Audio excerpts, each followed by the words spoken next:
exciting seminar by Professor Adam Muzzin, who is a fellow Canadian, did his PhD here at the University of Toronto. Actually said he was in this building until the last year of his PhD. Graduated in 2008, worked with Professor Howard Yee. Afterwards, he completed postdocs at Yale, Leiden, and the Kavli Institute in Cambridge, holding the Kavli Fellowship. And he's currently an assistant professor at York University here in Toronto. So please, everyone, give a warm welcome to Adam. Yeah, thanks. So it's great to be back in Toronto. It's a fun audience for me. I see I have my students are here, my postdoc is here, my collaborators are here, my former professors are here, my former student colleagues are here as well. So I've got a little bit of everything. So it's exciting to talk to you guys. And what I'm going to tell you about is studying galaxies and high-redshift clusters. And I'm going to sort of, in this talk, lay out what we think we're learning, the basic picture of how environment affects galaxy evolution. But then we want to finish with the last part of the talk and really talk about exciting new observatories that we have coming up, particularly the 3 listed there, and all the really interesting things that we're going to learn in the coming decade or so with those new observatories. And so while we've been sitting here, you've maybe been watching this movie go. This is a fairly old movie, but I think a nice simulation of a cluster in formation, and you've probably been watching it from very high redshift, be kind of this, big mess. And by the time you start to hit maybe this redshift of 1, you start seeing, this is the dark matter, this is the gas. You see it collapsing into the sort of classical thing that we know as galaxy clusters today, right? But the point of this movie is to show you that in the very high redshift universe, galaxy clusters don't really look like the classic Abell clusters that you know and love from back in the day. Okay, so just to set the stage, and I think a lot of you know this, so I'll just let it run. This is the Millennium simulation, which is kind of old now, but still one of the biggest dark matter only simulations that we've done. I know you had Joel Premack here last week, probably talking about newer versions of this. But the whole point of this is to really just put into context galaxy clusters, right, and where they lie in the overall universe. So this is zooming in on a galaxy cluster halo in the Millennium simulation. And you can see that clusters are really these gigantic halos that form at nodes where multiple filaments meet, right? And they're fed by, mass accretion along those filaments. And they are truly, the most enormous halos that we know about in the universe, right? Something like 10 to the 15 solar masses of dark matter. And we're sort of zooming in here now to a radius where the individual halos that house galaxies are starting to appear, right? And you can imagine that if this simulation had baryons in it, that each one of these little halos would actually contain a galaxy. And this would look a lot like one of the Abell clusters that, there are beautiful Hubble images of, etc. But the point is, we want to understand how galaxy environment affects galaxy evolution. And so you have to remember, these are the kind of structures that we're going to be talking about. All right. And this is a theory institute, so I wanted to show something from theory. I think one of the most astounding things that's happened in the last 10 years is galaxy formation theory has just taken absolute leaps and bounds in the quality that it has. So there are now full hydrodynamical simulations that can make realistic galaxy populations in a cosmological context. Okay, and that's with full hydro, which is something that we couldn't do before. I'll show a movie here from Eagle in a second. That's one of the well-known ones. Probably you guys have heard of Illustris as well as Phil Hopkins' stuff, Fire. They all do extremely good job at making, model galaxies. So we'll let this run. And I want to remind you that 5 or 10 years ago, this just wasn't possible, okay? Hydrodynamical simulations were run. They would make, in a cosmological context, they would not make galaxy populations that looked anything like the real universe, all right? But with a lot of work, they now do. And so what you're looking at here is, this is a galaxy forming here. The only thing that you can see in the movie is the gas. Okay, so remember there's a dark matter halo here, but it's been removed. There's also stars forming out of the gas, but those have been removed. This is just the gas, okay, but you see a spiral galaxy forming. Kind of looks like classic spiral galaxy we see. You see the accretion coming in along filaments. The color is proportional to the temperature of the gas, so red is hot, blue is cold. You can see these hot and cold streams that are penetrating into the disk, right? This really looks like a realistic galaxy. And of course, this is not just a single galaxy in isolation that we're doing here. You can see, of course, throughout this box, there's all sorts of other galaxies. And so we can do this in a cosmological context, which is, absolutely astounding. I think this is a huge leap forward. And, as an observer who used to pick on theory so badly, I have to really change my attitude now, because the theory has come so far that this is really working. We actually have a working model for galaxy formation for the first time, and I think that's absolutely an amazing achievement. And of course, I showed Eagle, but Illustris and Fire also do an excellent job of this. Okay, so what do I want to talk about today? Well, there's still a lot of problems that we haven't solved in galaxy formation, but the big thing we're still after is understanding the process of quenching, right? Stopping star formation in galaxies. And the 0th order cartoon of this is, you can see it in this image. This is the Hubble Ultra Deep Field, so this is the best picture we've ever taken of the night sky, arguably. And basically, if you divide, in a very basic way, the galaxy population up, you can kind of make two groups, right? You can make these sort of red, elliptical-like morphology things that haven't formed stars in a long time. And you can make these blue, spiral-like things that are still forming stars. And it's, to very 0th order, you can basically just lump the entire galaxy population into these two bins, all right? Obviously, there's far more detail than that, but we're going to start from broad brush strokes and get more specific. And the real question we have is, obviously, these things formed stars in the past. And so, this is where galaxies form stars. Something stops them and they become these. What's going on, right? This is like the mystery of galaxy formation right now. And, let me illustrate to you overall what the populations look like. I'm going to show you the stellar mass function of galaxies, and I'm going to show you a bunch of these over the course of the talk, so I'll take a second to explain them. But if you think about it from an observational standpoint, the stellar mass function of galaxies is like the simplest measurement you can possibly make, right? It's just how many galaxies are there in the universe, right? It's a volume density as a function of mass. And it's the kind of thing that, simulations, if they want to have any credibility at all, need to reproduce. And so, if you do the stellar mass function of galaxies by spectral type in the universe, I'll show you what it looks like in a second, but just reminding you that this is how we divide things up. So this is the Sloan survey, nearby galaxies. This is galaxy color. This is galaxy mass. And what you see is there's kind of two lumps, right? It's really kind of bimodal. There's a lump here and a lump here. And sometimes people like to call this the red sequence. And sometimes people like to call this the blue cloud. I just think there's a nice red lump and a nice blue lump, right? And we know that things are probably moving from here to here. And so if you do the histogram of these, and this took me about 30 minutes with PowerPoint to figure out how to do that, so be impressed. It's the only thing. I'm 40, what do you want? This is hard, right? Anyway, if you plot the mass functions, this is from Moustakis et al., and basically this is the volume density of galaxies as a function of their mass. These are the things that form stars. These are the things that don't.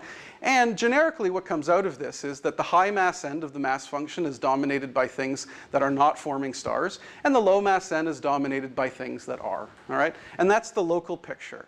Now, if you want to understand galaxy formation, you'd really like to understand how this evolves over cosmic time, right? And many people have made this measurement. I did too, and I'm grossly self-promotional, so I'll show you my measurement, but there are many others here. This is the mass function of galaxies. Now, this has nothing to do with clusters. This is just all galaxies in the universe going back as a function of redshift. So again, volume density of galaxies versus mass. These are the different redshifts. All right, so that's everything. These are the ones that don't form stars. These are the ones that do. And, while this can't tell you a whole lot about galaxy formation, in some ways, it also encodes everything we need to know, right? This is galaxy formation. This is when the galaxies appear at different epochs at different masses. And there's a few things you can take away from this. One of the things I think that's interesting is that, and this was certainly for older people in the room, something that we didn't expect, is that you see quenched galaxies, galaxies that are not forming stars, as early as a redshift of 4, right? We're not super deep here at redshift of 4, but there are indeed quiescent massive galaxies at a redshift of 4. And that's something that we probably, well, we definitely did not predict 15 or 20 years ago. I think the other thing that's interesting is if you say, what is the growth of galaxies in the universe over cosmic time, Adam? Well, it turns out that the growth of galaxies is actually really the growth of galaxies that don't form stars as compared to the ones that do. Because the number density here changes by about a factor of 1,000, and here it's only about a factor of 100, okay? So these grow 10 times more over time than these. Now that's a little bit misleading because, of course, these things are, you know, where galaxies form. They then quench and move over here. But basically, this is the population that's really growing over cosmic time, the things that don't form stars. Quenching is really important, right? It's not just some small subset of the galaxies. Okay. And so what I want to set up here is that this is like what everybody's trying to solve, what's causing the quenching. But I don't want to go into this. This is a whole other talk, and I want to talk about environment. But the reason I want to set this up is that what people realize is that there is some sort of quenching that occurs in galaxies independent of their environment, all right? And it's been labeled by the community mass-driven quenching. And the reason it's been labeled that is that we think that, you know, more massive galaxies are more likely to quench. We don't actually know the physics, right? What people are putting in the models ubiquitously is this idea of AGN feedback quenching massive galaxies, you know, and that seems to work reasonably well, but we don't really know. Okay, but the point is there are secular processes that quench galaxies. Some galaxies will sit there all by themselves, no matter what environment they are, and they will eventually turn themselves off. All right, so we'll set that aside, and then we'll move on talking about environment. So this is a spectacular picture of a galaxy cluster. This is the galaxy cluster RxJ1147. It's a beautiful name, which I'm sure you won't forget. The reason this is such a beautiful picture is this is one of the deepest pictures that the Hubble Space Telescope ever took, right? This is a cluster at sort of redshift 0.4, so not very high redshift. And yet we stared at it eternally with Hubble because it's part of this program called the Hubble Frontier Fields. Right? And it turns out the Hubble Frontier Fields were not interested at all in galaxy clusters at a redshift of 0.4. What they were really interested in is these little tiny faint arcs that you see here and here. And in fact, they were really interested in the arcs that are so damn faint that you can't see them on this projector at all, because they were looking to find galaxies at redshift 9 and 10 and 11 and, you know, preempt JWST before it came. And so you look at big clusters like this, which can provide gravitational lensing and amplify those sources. But as a byproduct, for those of us who are interested in environment, you get absolutely spectacular images of low redshift clusters, right? And in fact, if you zoom in on this, you can see all sorts of incredible detail. And in fact, one of my students at York is working very hard to understand the galaxy cluster population with this image. But the key thing you should take from this, right, is we're talking about quenching. And if you look at this, you can see the galaxy bimodality by eye, right? I don't even need to measure it for you. It's right there, and you can count it. You can see that there's like 1, 2, 3, 4, 5, 6, 7, 8 blue galaxies, and then every damn rest of them is all red, right? It's all red.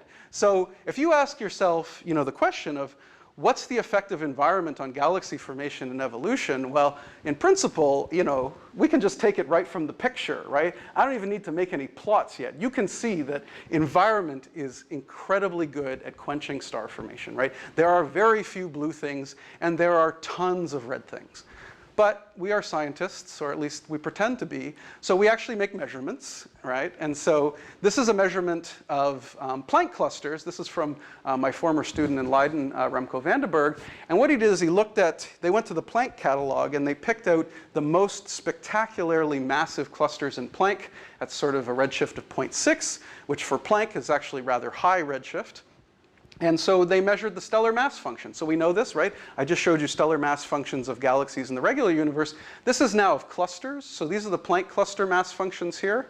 And then this is sort of non-clusters, or what we call the field, at a similar redshift, all right? Blue is galaxies that form stars. Red is galaxies that don't form stars. And black is the combination of the two. And so what do you take from this immediately? Well, look, environment really matters, right? Even at redshift 0.6, right? The number of quenched galaxies in the clusters is nearly, you know, it's very close to 100%, even down to pretty darn low masses. I mean, everything's dead, right? And you didn't need me to make this plot. You could see it on the Frontier Fields plot yourself, right? It was already there. But there it is. Everything's dead here. And in the field, that's not true. In fact, around a mass of the Milky Way, it's about 50-50 for the normal thing. So there's all sorts of environmental quenching going on here. One misnomer that I like to point out is that people think that most quenched galaxies are in clusters, but you can see, even at the high mass end, even if you're not in clusters, most galaxies are actually quenched in the general field as well, right? Big galaxies are dead at this redshift, even if they're not in clusters. But anyway, the point of this is that there's a lot of environmental quenching. And so what I wanted to set up then is that there's these two routes to quenching that we have to study, right? There's quenching driven from the galaxies themselves, but there's also this environmentally driven quenching. And of course, lots of physical processes have been proposed that might do this. I think the leading one is ram pressure stripping, so I'm not going to actually talk about this too much right now. I'll come back to it later in the talk, but I think, we see galaxies being badly stripped of their gas in clusters. And in some ways, that kind of has to be the main quenching mechanism, but more on that later. All right, so now I want to motivate doing this at high redshift, right? Because you could say, well, look, you just showed me all the low redshift stuff. We have the answer. Why should you bother doing this at high redshift where, my God, the telescope time is extremely expensive and everything's faint and it's hard to do? And this plot to me is beautiful. It really encapsulates why it's so important to study things at high redshift. So this is from Russell Smith.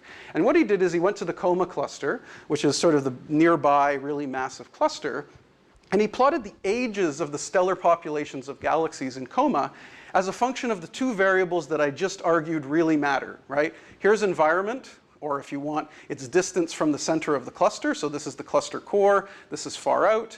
And then as a function of mass, right? High mass galaxies, low mass galaxies. So environment and mass, the two parameters that matter. The color coding is the age. And so what you can see is the stellar populations are oldest for massive galaxies that are in the center of Coma, and they're the youngest for low mass galaxies that are far away, which is maybe not a surprise. But what's fun is these are actual ages, right? And this is the last time that these galaxies formed stars. And if you turn those ages around and say, what was the redshift that implies? Well, look at these redshifts, right? This is somewhere between a redshift of 1 and 3. So it says, look, if you really want to understand the Coma cluster, right, the big galaxies in the center, and when they quenched and did environment matter and what happened, you better look at this redshift, right? If you're looking at the local universe, well, this all happened billions of years ago, you're not going to learn very much. And so we need to do this at sort of redshift 1, 2, and 3 if we really want to understand what's going on. Okay, so this is more work from Remco. This was his PhD thesis. And this is now the stellar mass function of clusters at redshift 1. And all sorts of details where they come from, but it's not really important. This is the mass function at clusters at redshift 1. This is the field. And you see the same kind of thing holds that held at lower redshift, which is that basically clusters, even at a redshift of 1, are still completely dominated by quenched galaxies, right? There are more star-forming galaxies. These relations are closer together than they were at low redshift. But still, there's more quenching here in clusters than there is at the field. All right? All right, can we do higher? Sure, why not? So we went as high as redshift 1.5, and this is from Nantes et al. This is, again, clusters at redshift 1.5, the field at redshift 1.5, and it doesn't take a great eye to see that the data is starting to become a bit ratty here at redshift 1.5. This is extremely time-consuming, right? This was about 400 hours of telescope time to get that. This was like a couple hundred. Error bars are big, but the point is, this is a hard redshift to work at. I know people find galaxies at redshift 10, but they don't know very much about them. If you actually want to do this kind of stuff down to low masses at these redshifts, it's hard. But basically what she found, which I thought was interesting, is within the error bars, we're actually starting to see very little difference between cluster and field at a redshift of 1.5. And it suggests that maybe at this very high redshift, environmental quenching is going away, okay? Galaxy clusters can no longer quench galaxies at this high redshift. But there is obviously some slop room, and we'd like to do better here, and we're working on it. So to me, this is kind of the general picture. What I thought I'd put together here is theory and observations, all right? So there on the top is the simulation that you saw. This is just the dark matter. This is redshift 0.1, this is redshift 1, this is redshift 3, so you can see how the cluster grows. And this is from Chang et al. And what he did is he took one of the semi-analytic models of galaxy formation. This is actually the Henrique model. Bruno was here last week and gave the Blackboard talk. And what the theory is it's the lines. Okay, so they basically put galaxies in and they said, what would the mass functions look like for clusters at these different redshifts? remembering that blue is things that form stars, red is things that don't form stars. And of course, the data points are observations. And so you can see at low redshift, everything is dead, very little forms stars, and the data and the theory agree pretty well, which, holy crap, how often does that happen, right? But it does. This is redshift 1, where things are more intermediate. But again, the data and the theory don't agree too badly. Again, kind of shocking. And here is redshift 3, where we really don't have any data at all. But if you think about it, there's a very profound prediction going on here in the simulations, right? Which is that, here, everything is still dominated. Remember, this is a log plot. Everything is still dominated by quenched galaxies, even at a redshift of 1. And it basically completely reverses itself by a redshift of 3, right? And remembering, if you think about look-back time, the amount of time in between here is about 8 billion years. The amount of time between here is about 2 billion years. So this change in 8 billion versus this change in 2 billion, this is quite a phase change for clusters, right? Now, we'd like to make this measurement. We don't have measurements there. But the prediction is that, this redshift range in here is a very exciting redshift range to study environmental quenching. Okay, so I think we have the basic picture, right? This is kind of like how clusters grow. This is how galaxies quench. But why don't we look a little bit closer at the physics? All right, so let's talk about mass and environmental quenching in the nearby universe. And I'll go through this quickly, but I'll summarize well. So I want to summarize a few parameters. That's a busy plot, standing from your point of view. There's a lot of color on there. What this is this is the fraction of galaxies that don't form stars. Okay, and this is as a function of their environment. So this is low density environments. This is high density environments. And then each one of these lines is a fixed mass for the galaxies. Okay, so it's trying to isolate mass and environment for quenching. We've kind of done this already, but I want to show you this in this format so that when we look at the high redshift stuff, you have an analog. And what you see is that if you isolate galaxy mass, there's still a residual quenching effect, okay, from environment. This is the opposite. These are fixed environments as a function of mass, and you can see there's also a residual trend there. And so the thing we conclude from this is that in terms of the fraction of quenched galaxies, it's correlated with both mass and environment when you control for the covariance of each. Okay, so both mass and environment quench galaxies in the local universe. I've kind of showed you this before, but I just wanted to show you this in this format. Here's where things get weird, and I don't really understand them, and I don't think a lot of people do. So there's this famous thing in galaxy formation called the star formation main sequence. You may have heard of it.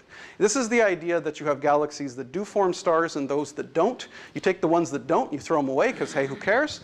And you take the ones that do, and you plot their star formation rates versus their mass. And it turns out you get a really nice correlation, okay? This is star formation rate. This is mass. More massive galaxies that do form stars form them at a higher rate than lower mass ones, all right? And this holds up to very high redshift. The amplitude changes. Obviously, at high redshift, galaxies are forming more stars, but the correlation is pretty tight, and it holds.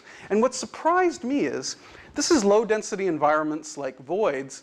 This is like clusters, and look. It looks the same. Now that's weird, right? Because if environment is quenching galaxies, why is this not affected? Shouldn't it be? Okay, so there's one puzzle, and we'll come back to that. Here's another weird one.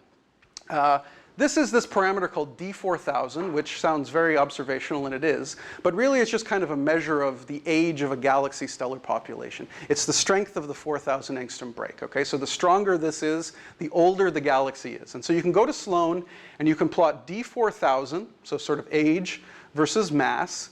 And these are different environments. These are isolated galaxies here, and these are clusters here. And what you see is there's a bimodality, right? This is like the color mass diagram that I showed you before. There's like a red sequence and a blue cloud, right? And in fact, I already showed you that the ratio of red to blue is changing. So very few red things here, a lot of blue things, right? Then you go to clusters, all sorts of red things, very few blue things. Great, you already know all of this. The thing that's a surprise to me is you can see that D4000 is correlated with mass, right? These are low mass quenched galaxies. These are high mass. There's a line here. Same thing for the blue galaxies.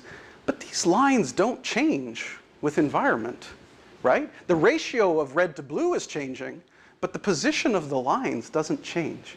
So that's weird too. If you're quenching galaxies like mad, shouldn't you have different ages for high density environments than low density environments? I don't know, right? It's Sloan. It's hard to argue with. And then here's the other weird thing. This is the size of galaxies. So, galaxies have a mass, but they also have a size, right? You can have little compact things, you can have big extended things. So this is size versus mass. There's a well-known correlation. It's going to shock you, but more massive galaxies are bigger. I know, didn't see that coming, okay? So more massive galaxies are bigger than lower mass galaxies, but there's the mass-size relation very well measured. These are different environments. They're different halo masses, basically. These are sort of isolated galaxies. These are clusters, and they're all on top of each other, right? Or if you want this plot, this is just deviation from the line as a function of environment as you go from field to cluster. And it's no different. So galaxy sizes aren't changing either with environment. They're changing with mass, but not environment. So now put the whole thing together. And that was a lot of information, but if you put it in this chart, it kind of makes sense. So we did the fraction of quenched galaxies, and we decided that depends on mass and environment. But then we did the star formation rates of star-forming galaxies and said, remember the main sequence? We only care about mass. And then we did the D4000s of star-forming galaxies and quiescent galaxies, and we realized that mass only matters, not environment. And then we did the sizes of galaxies, and we said, damn, only mass matters for that too, right? And then, of course, there is a bit of a change, okay, with the stellar mass function and environment. So if you're trying to understand environmental quenching, well, that's it, right? This is this weird chart that you have to understand. That it seems to me that the only thing environment is really doing is changing the ratio of red and blue stuff. But if you take a blue galaxy in a cluster, or a blue galaxy not in a cluster, well, it's the same thing, right? Or if you take a red galaxy in a cluster, or a red galaxy not in a cluster, it's the same. Even though there's a huge transition of the two, and that's weird, and I don't get it. But if there is a take-home message from the Sloan survey that we're learning is, at redshift 0, the primary effect of galaxy environment is to change the fractions of red and blue galaxies, but all other scaling relations are really just determined by their mass, all right? We need to understand this. We don't understand this, right? And in fact, simulations don't reproduce a lot of this kind of stuff. Okay, so that was redshift 0. Surely, when clusters look like this at redshift 1, it's going to be completely different, right? So let's take a look at what that looks like. So this, I'm just going to quickly introduce the survey we did a few years back called the Gemini Cluster Astrophysics Spectroscopic Survey. And this we hit with Gemini. We did 10 clusters at redshift 1 with tons of spectroscopy, all right? People had done clusters at redshift 1 before, but we did 10 of them. And we got about 500 cluster members for these clusters. This was about an order of magnitude larger than anyone had done. And it's a few years old now, but at the time, this was actually one of the biggest programs that Gemini had ever done. It was about 200 hours, all right? So this was a huge amount of time to get a really comprehensive data set at redshift of 1. And now let's look at all the things I showed you in Sloan at a redshift of 1. So all these plots are going to look the same. So what it is some variable. And this is going to be versus radius, so from the center of the cluster to the outside, and then some field sample which has nothing to do with the clusters at all. So this is kind of environment. And then the curves are at fixed masses, okay? So these are low mass galaxies in blue, high mass galaxies in orange, all right? So this looks like the Baldry plot I showed you, right? With all those amazing colors, except, we don't have Sloan, right? We have redshift 1, so I have 500 galaxies, not 500,000 galaxies, but we can still, do a comparison. And what you see is the same thing you saw in Sloan, right? Is that when you isolate mass, environment still matters, and when you isolate environment, mass still matters. So both mass and environment determine the fraction of star-forming galaxies at redshift 1, just like Sloan. I can't do the star formation main sequence because I don't have so many, but what I can do is look at the mean specific star formation rate of galaxies as a function of their environment. And what you see is, the different mass galaxies have different specific star formation rates. Low mass galaxies have a higher rate than high mass galaxies, but the curves are flat with environment. Again, star formation does not depend on environment, right? Just like Sloan. And then you can look at the D4000s, and I can't make that beautiful plot that Sloan has, but I can divide up the quiescent galaxies and the star-forming galaxies, and I can divide them by mass, and I can plot D4000 as a function of environment. And what you see is, of course, higher mass galaxies are older than lower mass galaxies, but other than this one niggling curve, all of these curves are flat. Again, D4000 does not depend on environment, it only depends on mass. And then this is recent work from my PhD student in Cambridge, Jasleen Mathew. She just submitted this 2 weeks ago. This is the mass-size relation of redshift 1 clusters. So this is size versus mass. These are the G-class clusters. This is a comparison sample from the 3D HST survey. And there's a mass size relation for quiescent galaxies and one for star-forming galaxies. And what you see is basically to 0th order, it's the same in the cluster as it is in the field. There's obviously way more quenched galaxies in the cluster compared to the field, but the mean scaling relations are to 0th order the same. Okay? So now if you put all this together, right, we go to the chart, right, that I showed you before, and you add an extra column for redshift 1, well, guess what, right? It's exactly the same. Nothing has changed out to a redshift of 1. And this is something we really didn't know until recently, right? And so if, you got a take-home message that you want to take to the bank. Well, I told you at redshift 0, the primary effect of galaxy environment is to change the fraction of red and blue galaxies, and everything else is driven by mass. Well, guess what? The same thing is true at a redshift of 1 as well, all right? So, I don't know. What does that mean? You tell me. But it's interesting. OK, so what's going on above redshift 1, right? Let's just keep going. So let's do redshift 3. All right, just kidding. We don't have anything at redshift 3. But we'd like to at some point in the future. We don't have really much at redshift 3. We've kind of gotten out to redshift of 1.5. There are some studies of protoclusters at redshift 3, but they literally have 15 galaxies in them, and it's very hard to say anything systematic. But the clusters we've done at redshift 1.5 are showing a real change, that there's a lot more star formation in these clusters. So this is from Broadwin et al. This is fraction of star-forming galaxies versus environment again. These are sort of lower redshift clusters, and you see the same trend as in G-class, that the fraction goes down as you go to the center. But then these are high redshift clusters, and you can see it kind of goes up. This is an X-ray cluster at redshift 1.58. This is the optical image. This is Herschel. All right, and what's interesting is if you were to take a Herschel image of most clusters, what you usually see is just blank space, right? Herschel sees star formation. You really tend not to see anything in the center of clusters. Yet here's an X-ray selected clusters with all sorts of Herschel sources down in the center. So this is actually a cluster in the formation phase, right? These high redshift clusters are much more active. And this is a nice compilation from Julie Nantes. What she looked at here is she went to the literature and she basically put together all the quenching efficiencies that we've measured as a function of redshift. And just to remind you what this parameter is, quenching efficiency is the amount of quenching that an environment does beyond what is already in the field. Okay, so the example would be if 50% of galaxies that are in the field are not quenched, or are quenched, and 50% of the galaxies that are in the cluster were quenched, that would be a quenching efficiency of 0, right? Because you have the same quenched fraction in cluster and field. Whereas if there were 50% quenched in the field and 100% quenched in the cluster, that would be a 100% quenching fraction, right? Clusters can only quench the leftover galaxies that are there to be quenched when they fall in. So that's what this quenching efficiency is. And many people have argued that actually this doesn't evolve with redshift. This is a whole bunch of different studies. They all have different systematics. But I would actually make the argument that it looks like this is kind of declining, right? You could maybe draw a straight line through it. But one of the challenges here is that most of the stuff done at high redshift here in gray are clusters, and most of the stuff done at low redshift here in blue are groups. And so these are actually not the progenitors of those. Okay? And what Julie did is she wrote another paper where she said, let's try to connect the things that evolve into each other here and measure quenching efficiency.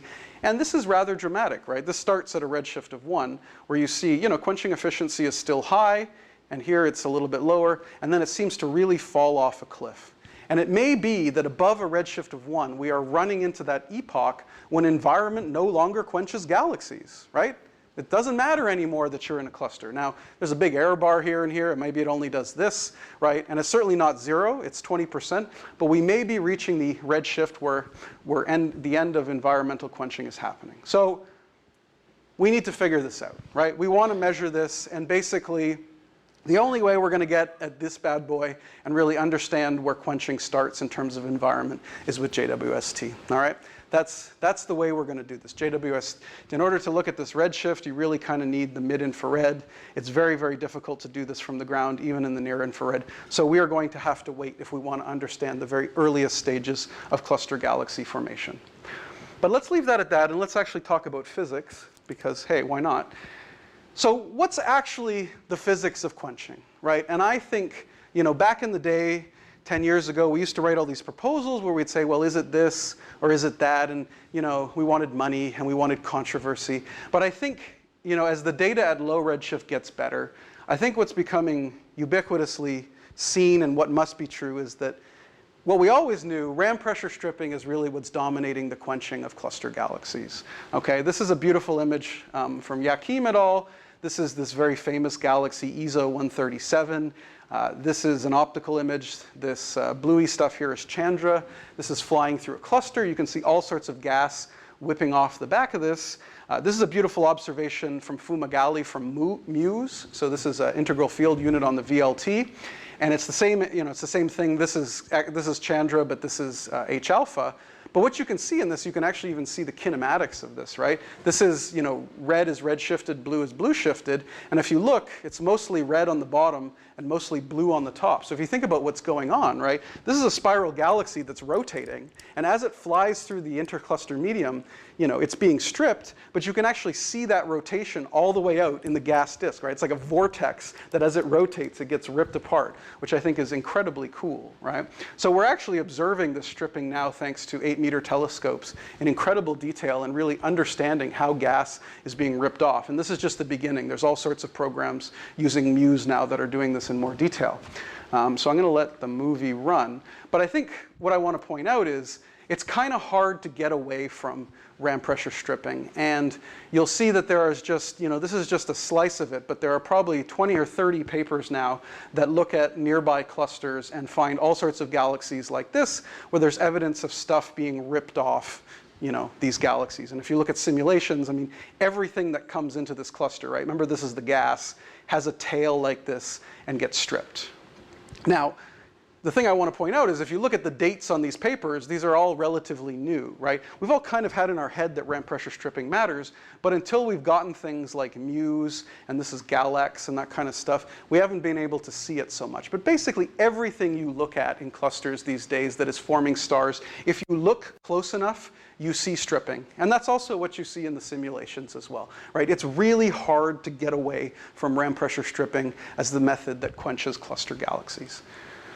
Okay, so let me show you one other cool thing, and then I'll show you how we're trying to do this at High-Redshift. So this is the Virgo cluster, and what I want to show you is what it looks like for galaxies in H alpha. So what this is if you look over here, this is so this is a spiral galaxy. You can see it here. Here's the R band, so that's kind of just the stars, right? It's a nice edge-on spiral. This is the near UV, so this is kind of longer-term star formation. And then this is H alpha, okay, which is sort of star formation within the last 50 million years. And what you see is, the stars are big. A little while longer ago, it was a little smaller. And now, very recently, the star formation is very, very compact, okay? And so what you're looking at here, this is kind of an older paper now, but this is H alpha concentration, so basically the size of the disk versus how bright it is. And this doesn't really matter. What you notice is, here in the field, there's not a lot of things that have concentrated H alpha disks. They're kind of all like of order the size of the star-forming disk. But when you look at the Virgo cluster, it's loaded with these bad boys here, right? These things that have tiny little H alpha disks and very big stellar disks, right? This population here that just doesn't really exist. And so this is really the ram pressure stripping of galaxies in Virgo, right? You can see it. These disks are just getting shredded as they travel through the intercluster medium. Okay. So what does this look like at any redshift other than 0? And I can tell you, until today, we have never observed this at any redshift other than basically the local universe. And it might be cool to do so. Why? Because galaxies at high redshift are much more extreme. This is the so-called Lilly-Maddow plot. It's basically the star formation density of the universe versus redshift, right? Total amount of star formation versus time. The peak of star formation in the universe is sort of redshift 2 or 3. But it also mirrors roughly what are the star formation rates of individual galaxies. And so you can see if you're observing things falling into Virgo, the star formation rates are pretty low, right? It's things like the Milky Way, which really sucks at forming stars, right? The Milky Way is this giant galaxy that only makes like 1 or 2 solar masses of stars every year, right? I wouldn't hire the Milky Way to form stars, right? It's doing a terrible job. But if you look back at redshift 1, star formation rates are about 5 times higher, and this is where G-class is. And if you get back to protoclusters, the same thing, star formation rates are much higher. So if you think about ram pressure stripping, right, and you take these galaxies and you toss them into the intercluster medium like bullets, well, the things that are going into clusters at high redshift have a lot more star formation going on, and they have a lot higher of a gas fraction. And so you might be getting some really spectacular splashes, right? It might be interesting to see what that looks like. All right, so how do you do that? How do you get resolved H-alpha images at any redshift other than 1? And the answer is you have to go to the Hubble Space Telescope, right? So what do? Well, Hubble has this beautiful thing on it called the Wide Field Camera 3, and you can take direct images, and here's a nice cluster at sort of intermediate redshift where you can take a direct image, but it also has this instrument called the GRISM, which is the grating prism. And you slide it in, and you can take slitless spectroscopy of these things. And if you put it in, there's your beautiful Hubble image, and then you put in that, and you get that, right? I took some of these pictures. I got Hubble time, and my parents said, show me the pictures you took. And I said, look. They were so disappointed. They're like, you used the Hubble telescope, and you made a smear, but there's more to the smear. Anyway, I'll let this go. And what you can see is it really is the same image, right? This lump of galaxies is actually that stuff, right? And each one of these lines is a spectrum, right? On one side is blue, the other side is red. You're really taking a spectrum of every single galaxy in the field. Now, they overlap with each other, and it's kind of a mess, and this data is really hellish to deal with, but there are experts out there who know how to deal with it, and it's good to be their friends, which I happen to be. And so you can use this data, and I'll show you how you get a resolved image, right? For those of you who are not experts of spectroscopy, here's the galaxy, right? This is the direct image, right? Nice galaxy. And then we dispersed it, and we got a spectrum, right? This is the blue end, this is the red end. And you can collapse this down into a one-dimensional spectrum. There it is, right? Nice spectrum. You see a nice emission line. This happens to be H-alpha. You've all seen spectrum. That's great. But if you think about what's going on with a slitless spectrograph, okay, is you are actually taking an image of this galaxy at every wavelength, right? And so there's a little movie here, and you can watch it. That's the galaxy. This is the template. And you actually take an image of it at every single wavelength. You smear it like that. This is what the GRISM is doing. Now, if you want a resolved image at H-alpha, it's actually not that hard, right? Because you have kind of this generic continuum here, and you can see it there, and you can imagine, if you wanted to know the flux in one dimension, you would subtract this off, and you could measure this flux. If you do it in 2 dimensions, like on the 2D spectrum here, you can get a resolved picture of the galaxy at H-alpha. And in fact, if your eyes are good, you can see that the morphology of the line actually looks a lot like the galaxy itself, right? And this is not a simulation, this is real data, right? So this is actually what it looks like. And so if we play this game, we can actually measure the H-alpha sizes of galaxies. And I didn't invent this. People much smarter than me did. And back in the day, a few years ago now, the first thing that was done was this survey called 3D HST. This was sort of GRISM observations of all the generic galaxy evolution deep fields like Cosmos and GOODS and Aegis and all that kind of stuff. And they've done beautiful work on measuring the H-alpha morphology of galaxies at redshift 1. And I'll just show you some examples of that. So this is from Nelson et al. And this is images of star-forming galaxies in the continuum. So this is stars, right? And this is H-alpha. This is gas, right? So you can actually directly compare the gas and the stars for each one of those. And what your eye tells you before I give you the quantitative measurements is that they don't really look that different, right? They kind of look about the same. And that's actually what you get when you measure it, right? So this is size versus mass. The blue is the H-alpha. The black is the stars. And what you see is that, in general, for high redshift, well, for redshift 1 galaxies, right, the H-alpha disks are slightly larger than the stellar continuum. And so the conclusion that Nelson et al. Drew was that normal field galaxies are larger in H-alpha than the stellar continuum, and this implies they're growing inside out, right? That basically more stuff is formed in the center, and now more stuff is forming on the outskirts. And that's not that different than the local universe. I showed you the Virgo cluster stuff, right? Now let's take a look at the clusters. So we got a nice cluster GRISM proposal through for the G-class clusters. This is from my student in Cambridge, Jasleen Matheru. This kind of just is an example of the data. Basically, we observed the G-class clusters with exactly the same setup as with 3D HST.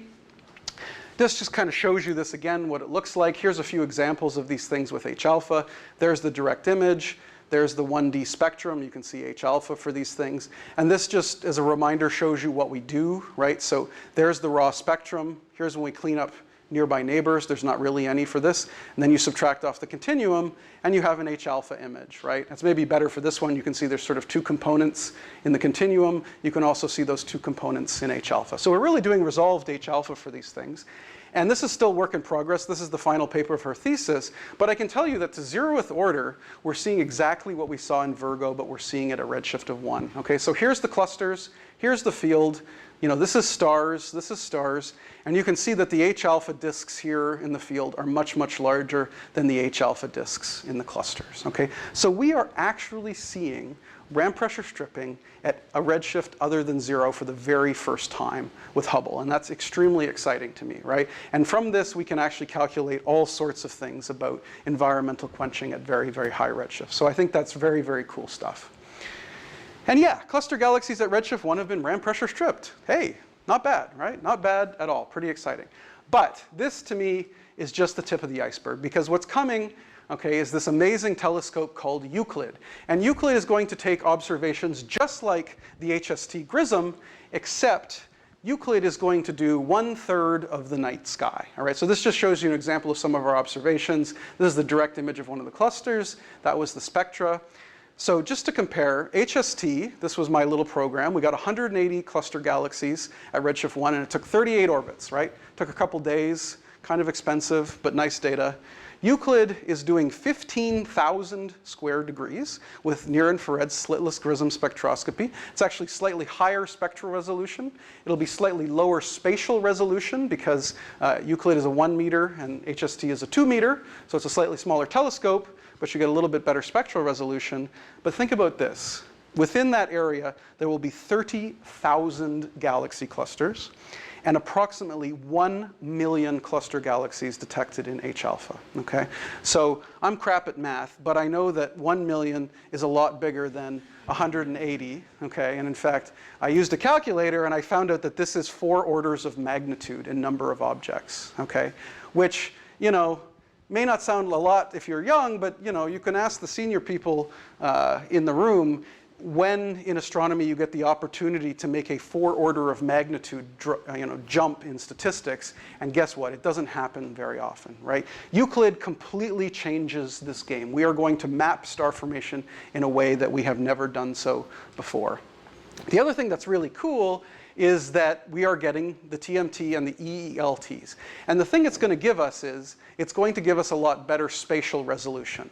Now, I stole this image. This actually comes from the JWST simulation, but it's pretty close to what TMT is going to do. And it shows you that, you know, with HST, you know, at redshift 2, this is the kind of resolution we get on a star-forming galaxy. With JW, it's going to be better. Okay, but with TMT, with AO, it's going to be exquisite. Okay, so not only are we going to map star formation, but we're not going to have, you know, this is what those H-alpha maps looked like. We're going to be able to make maps like that with the TMT and really get what's going on a high resolution. The other thing you're going to get, which is really, really cool, is, of course, you're going to get the kinematics, right? This is an example from SINS, from the VLT a while ago. This is a high-redshift galaxy where we're looking at the gas, okay, and you can see but you've got the kinematics in. So blue is blue-shifted, red is red-shifted, and this is this big turbulent merger. Was a nice press release for them. You can now do this, okay, with the TMT for those cluster galaxies. So not only, you know, do you get a nice map, you actually get the kinematics.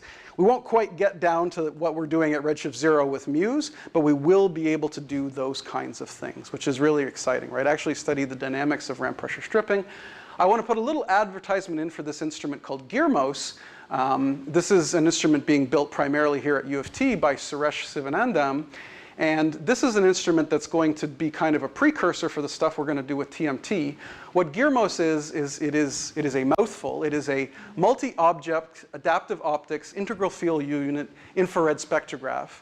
All right, which, like, holy crap, what does that mean? Well, you know, it's very similar to the observations we take here. There's just multi-objects, right? So it's infrared, It's integral field unit. We get a spectrum at every pixels.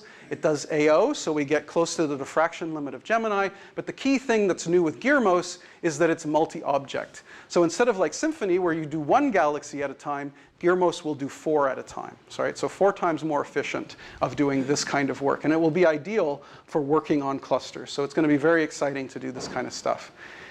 And so I'm basically done. So if you put it all together, I think we have a basic picture of what's going on in terms of how environment affects galaxy evolution, but the future is extremely bright to finish this picture, right? JW is going to allow us to really show, make the measurements that I showed you in clusters at redshift 1, all the way up to potentially redshift 6, which is going to be extremely exciting.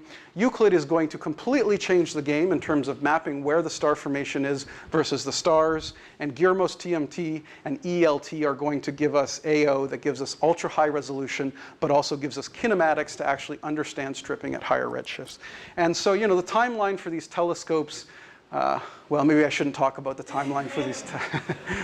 It's sort of the next 10 years, optimistically. And so I think, hopefully 10 years from now, I can come back and give you this talk and really have put together all of this. And I think we're really going to have a really complete picture of how environment affects galaxies, quenches them all the way from potentially redshift 6 down to the local universe. So I'll put up my conclusions and take questions. Thanks.